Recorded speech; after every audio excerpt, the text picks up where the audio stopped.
Hey everybody, this is GoldenFox, and yeah, I'm also joining the bandwagon of doing a marathon review like JelloApocalypse. But in this one, I'm taking on a different approach. I'm reviewing episodes from an online series, The Angry Video Game Nerd. Now, before anyone gets carried away, let me just simply point out that I love the AVGN. His series is raunchy, it's got silly and ridiculous special effects, and the profanity is glorious. Granted, his criticisms are not meant to be taken too seriously, but even then, they're very relatable to the viewers as he takes on the games that are universally hated by the ongoing public. As usual, there's a rating system, but I'm not going to include a spreadsheet on this one because it honestly takes more effort and I was never really a fan of that. Also, I'm only tackling on the first 100 episodes because we'd be here all day and I prefer to be a bit more organized with what I cover. That also means I'm not going to include his movie, though if you want to check that out, you can simply click the link on the info card where I've already given a full review of that. So, without further ado, here's the first 100 AVGN episodes reviewed in 10 words or less. For a supposed joke, this was a pretty constructive review. AVGN reveals his face for the first time. That's it. Profanity begins to really shine. A game that acquires a phone number? What the fuck? These turtles can perform ninjutsu, but can't swim. Makes sense. Won't stop running any, won't stop running any. Wow, a little backwards on the production value there. Remember kids, don't do drugs. Just to avoid this game. Introducing Shit Pickle! And he was hardly heard from again. Don't tap your D-pad, bro. Press them regularly to land. Ah, yes. Punish me with your gaming difficulty. Punish me! Sucks to forcefully compliment a terrible game against your will. The birth of Laugh and Joke Numbnuts and so much more. I love the Power Glove. It's so bad.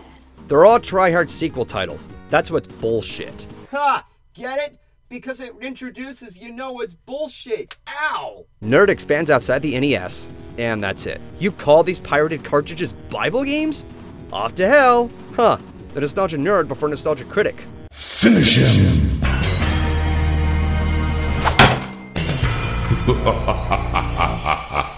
Fatality. Controller designs had it that bad, huh? No game should ever acquire action buttons to move. Activision skips English 101 in production of this game. You know it's sad when Sega is better at something. Oh nerd, there are much better Spider-Man games. This is why SNES is what Genesis isn't.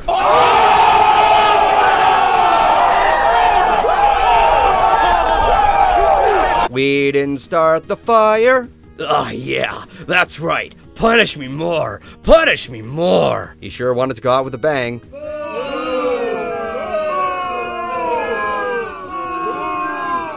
I love flight simulators, but even this is motion sickening. Enjoyable episode, but eating your shorts was just too gross. AVGN beats up Bugs Bunny, Part 1. Huh, no wonder why this was a lost episode.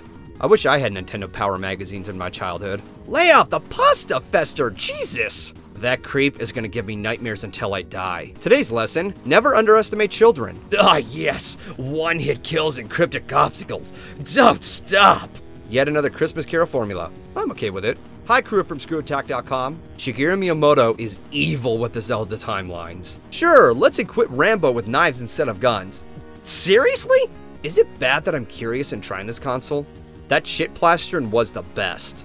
The rest was okay. Once again, going out with a bang.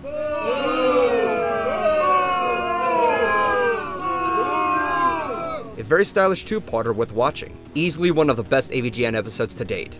Dude, an NES piano? Sign me up! The SNES version. You have chosen wisely. A treat for Trekkies, but didn't do much for me.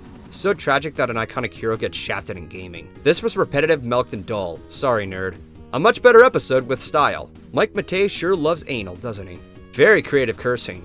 Too bad that's what's only good here. Ah, yes! Love that friendly fire! Ah, yeah! This is how I felt with Mario Party 2. Hashtag relatable. Introducing Fred Fox, and was a haunting name ever since. Today's lesson, never create a monster to do your job. Let's make a Mario game where you close doors. Let's make a Zelda game where you play Zelda. It's your fault these games were made, Nintendo. More pirated Bible games? Well, we're going to hell anyway. Just proves you need more substance than style. You know it's sad when Hudson makes a bad game. Nice piece of history here, well taught. When did the Jaguar CD learn to be an asshole? Well, some franchises have harder starts. Awesome retrospective, but the nerdy turd was too much. And so LJN takes in the limelight. These developers should have taken better notes from Contra.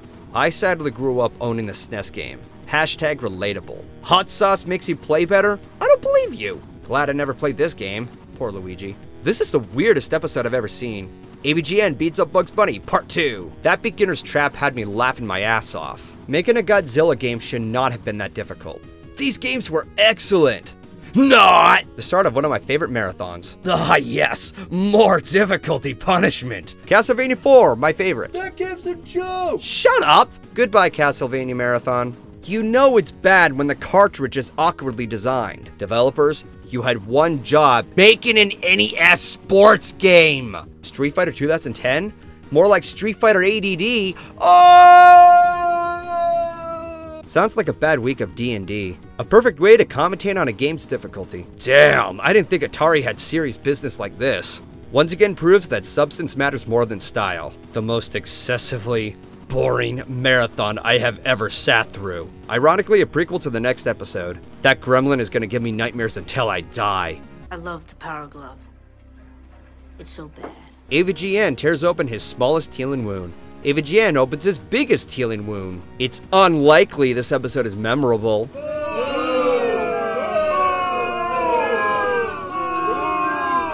A nice change in pace for a nerd episode. Sheesh, I can dream better than this kid. Never underestimate the power of the SNES. A very wonderful milestone of AVGN. And that's all of them. Until I do another batch. So as usual, there's a countdown, but until I get to that, I have an announcement to make. I am attending at Too Many Games as a 30th birthday gift from Keyframe, which is a convention held in Phoenixville, Pennsylvania. There, James Rolfe will be attending along with other big names like Some Call Me Johnny, Pat the NES Punk, Linkara, and DA Games. I'm going to be roaming around Vlog and everything, so expect that to be up on my channel sometime in the future. Anyone who's attending, well, I hope to see you there too. So, with all that said, here are my top and bottom picks for these episodes. I'm going to first start off with the bottom 5. Number 5, Deadly Towers, episode 54. This one barely makes it on the list, as for the most part, it's just forgettable to me. To its credit, it does have some very creative use in its profanity, and the critiquing is sufficient, but aside from those mentioned and the sword dig joke, there wasn't much humor and frustration factor that grabbed my attention all that much. Also, most of the review is using the game footage with one live action shot at the cartridge. I like it when there's more involvement with the nerds' expressions, and that's completely lacked here. Now, I am aware that this is dedicated to the fans who wanted this game reviewed as they got to be a part of it. But even then, I've seen better fan-dedicated episodes, like Hong Kong 97 and Ghosts and Goblins. For the most part, this episode isn't horrible, it's just okay. Number 4, Lester the Unlikely, episode 96. Another forgettable episode, but what makes it worse is that when the episode begins, the nerd just picks the game at random. No real history behind the game is shared or has anything to prepare us for. And that is a shame because there could have been more weight put into this review. So I never got what the intention was behind Lester the Unlikely. Most of the episode has shown how frustrated the nerd gets, such as the climbing mechanics and when Lester runs away from the turtle. A lot of which is fine because it does convince you to know what's wrong with it, but that wasn't enough for me. The episode also drifts off topic by playing a CDI game that involves flowers. That was a weird segment for the episode. At the very least, when other games are reviewed, he sticks with what's relevant. There was a lot of room for improvement here, and sadly, that never delivers. Number 3, MCKIDS, episode 7. Okay, I know that some of you will say that it's unfair to criticize since that this is one of his earlier works, but here's the problem. The first few episodes prior were well edited and well presented, even if the criticisms were meant to be humorous. MCKIDS was so watered down by comparison as the episode consists of only game footage with very little critique and profanity. Sure, he does point out that he feels nauseous with the blocks that spin you backwards and how similar it was to Super Mario Bros. 3, but at other times he repeats, "You know why this game sucks?" as if we don't know what his criteria is known for. After 7 episodes in, you'd think we'd forget? The editing is also lackluster to where after 2 minutes in, the clips were edited so quickly. It also doesn't help that his voice was very monotone.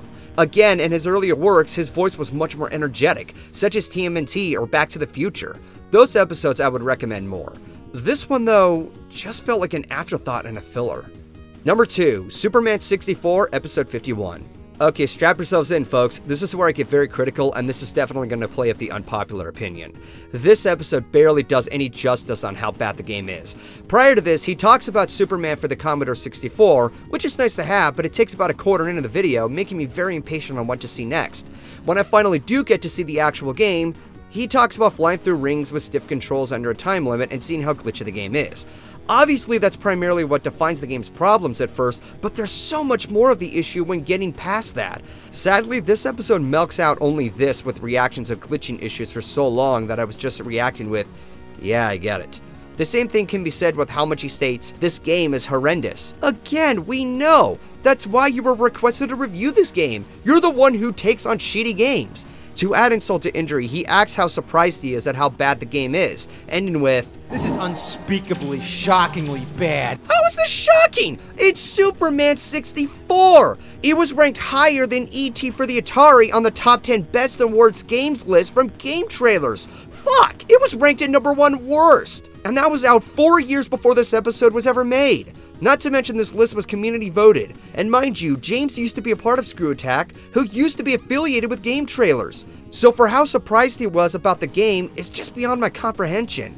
At the very least, the act of throwing the game into the sun was fun to watch, and I did enjoy his excessive profanity as usual, but after a while, I was ready for this review to be over. If you want a more justifiable review of this game, Some Call Me Johnny plays through the entire game in 2009, explaining more of the issue and not just flying through rings. Yeah, he talks about the rings for a while, and he openly admits to using a stage selection cheat code, but it's what helped him through reviewing the game entirely. He also talks about the different scenery later on, and many different functionality problems. Yeah, the production value was much lower and his speech impediment is weak, but it was still worth watching.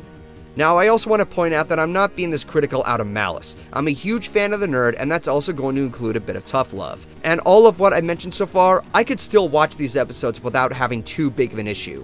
I should also mention that I have given high ratings to a lot of these episodes. There's only one episode that I had trouble sitting through, and I never want to look back on it. And again, I'm saying this with tough love. My number 1 bottom pick for the Angry Video Game Nerd episode is Action 52, episode 90.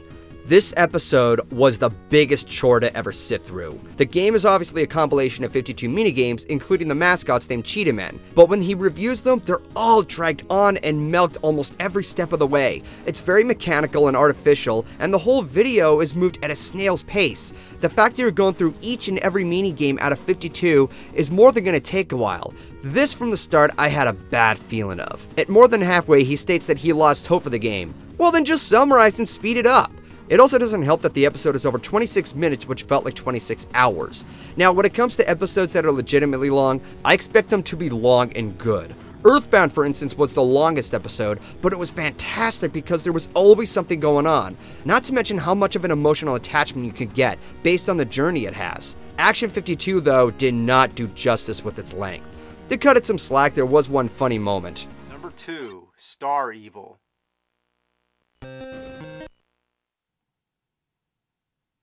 Who's gonna dodge that? Nobody! Not the first time. You'd have to know, oh, this is gonna be a vertical 2D shooter, and there's gonna be an obstacle immediately at the start of the game.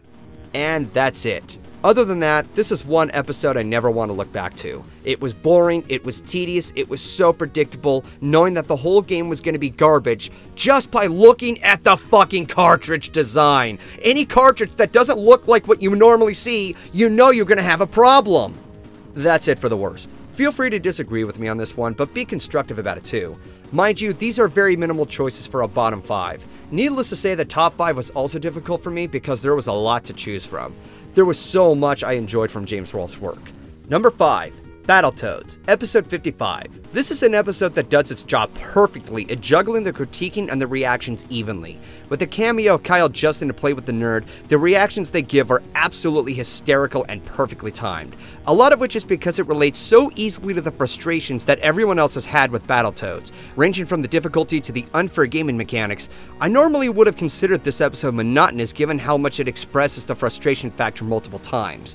But the characters try to strategize in every option they have, which adds something new to the element. For instance, they try to keep themselves apart in the Wookiee hole stage. Okay, so we can't hit each other. You take the right and I take the left. Okay. What the hell was that? I said I stay couldn't to help the right. it. The stupid wrecking ball thing just keeps swinging side to side. Oops, I didn't mean that. You see? You feel for both of them on their frustration. As a result, it makes the pacing of the episode a lot more fluent and natural. This is something that Superman 64 failed to accomplish. There's a difference between being repetitive and trying different options that lead to the same result. With Kyle Justin's involvement, the interactions of these two just put more weight on the overall experience that is shared to the audience. Number 4. Ninja Gaiden, episode 87. What better way to do this game justice than have it an arc where a ninja is included with all the training cliches possible? This episode goes out of its way to make a story revolve around the game's difficulty, and it works because while it's admittedly a ridiculous idea, it commentates on the difficulty so perfectly. Saying that the game requires a lot of discipline and punishment is both hysterical and agreeable by the punishing level design and the constant responding enemy placement. In addition, the editing shines so well with what action unfolds, most of which being when the ninja throws the game back in the NES and opens up a can of whoop-ass. Sadly, the game is never beaten, but it shows how big of a legacy it has with its difficulty. Number 3, Castlevania Marathon, episodes 79 through 82. Of all the Halloween specials, this one was the most enjoyable for me. Sure, the other specials involve slasher horror cliches and iconic villains that the nerd faced, but this marathon was a lot more personal since this is one of the nerd's favorite franchises. Everyone has a favorite franchise of some kind, and seeing him share his favorite franchise is a lot more relatable.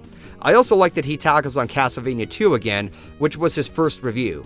Definitely my favorite kind of revisit, even over the one he did with Dr. Jekyll and Mr. Hyde and Back to the Future. I'm also happy that he and I are on the same page about Castlevania 4. The game gets too much flack for the wide range control scheme, but even then, the game can still be punishing. Regardless, I still enjoy his background on the games he explored. Number 2, Super Mario Bros. 3, Episode 46. Wonderful episode, a breath of fresh air, fun climax, and a lot of background on the game that is shared to the viewers. Most of the time, the nerd tackles games that are considered terrible, but this one adds a good sense of variety, preventing anything repetitious.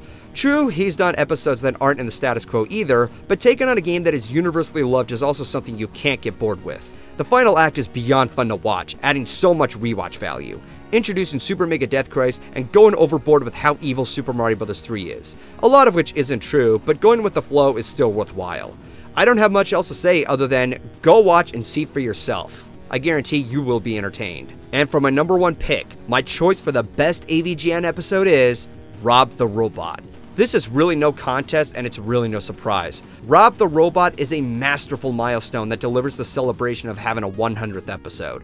It goes out with everything. The emotional factor, the cinematic presentation, the interactions with R.O.B, the twists and turns it makes, and the commentary surrounding what could be worse than dealing with shitty games. And once again, having an epic climax that gives it all with the special effects.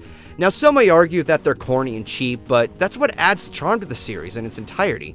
Stuff like this is what motivates and inspires me to make videos, as well as the majority of the online content creators.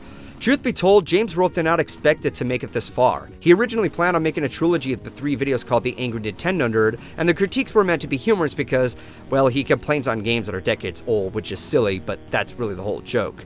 But because of how big of a following he got, the series grew bigger. And by marathoning through all the episodes all the way up to 100 in chronological order, it makes the wait of this episode even more rewarding. Seeing that he's reached way past 100 now, it's still my favorite AVGN episode. Like I said about Super Mario Bros. 3, go watch it when you have the chance. It just comes to show how much of a legacy the angry video game nerd truly is. Thank you so much for watching. If you guys are interested, I'm willing to make a next group of episodes depending on if James Rolfe ever reaches 200. Otherwise, it'll just be as is. If you want to see more on my channel, be sure to subscribe and check out my other social media for any movie reviews and MLP reviews. Until next time, this is GoldenFox, and take care.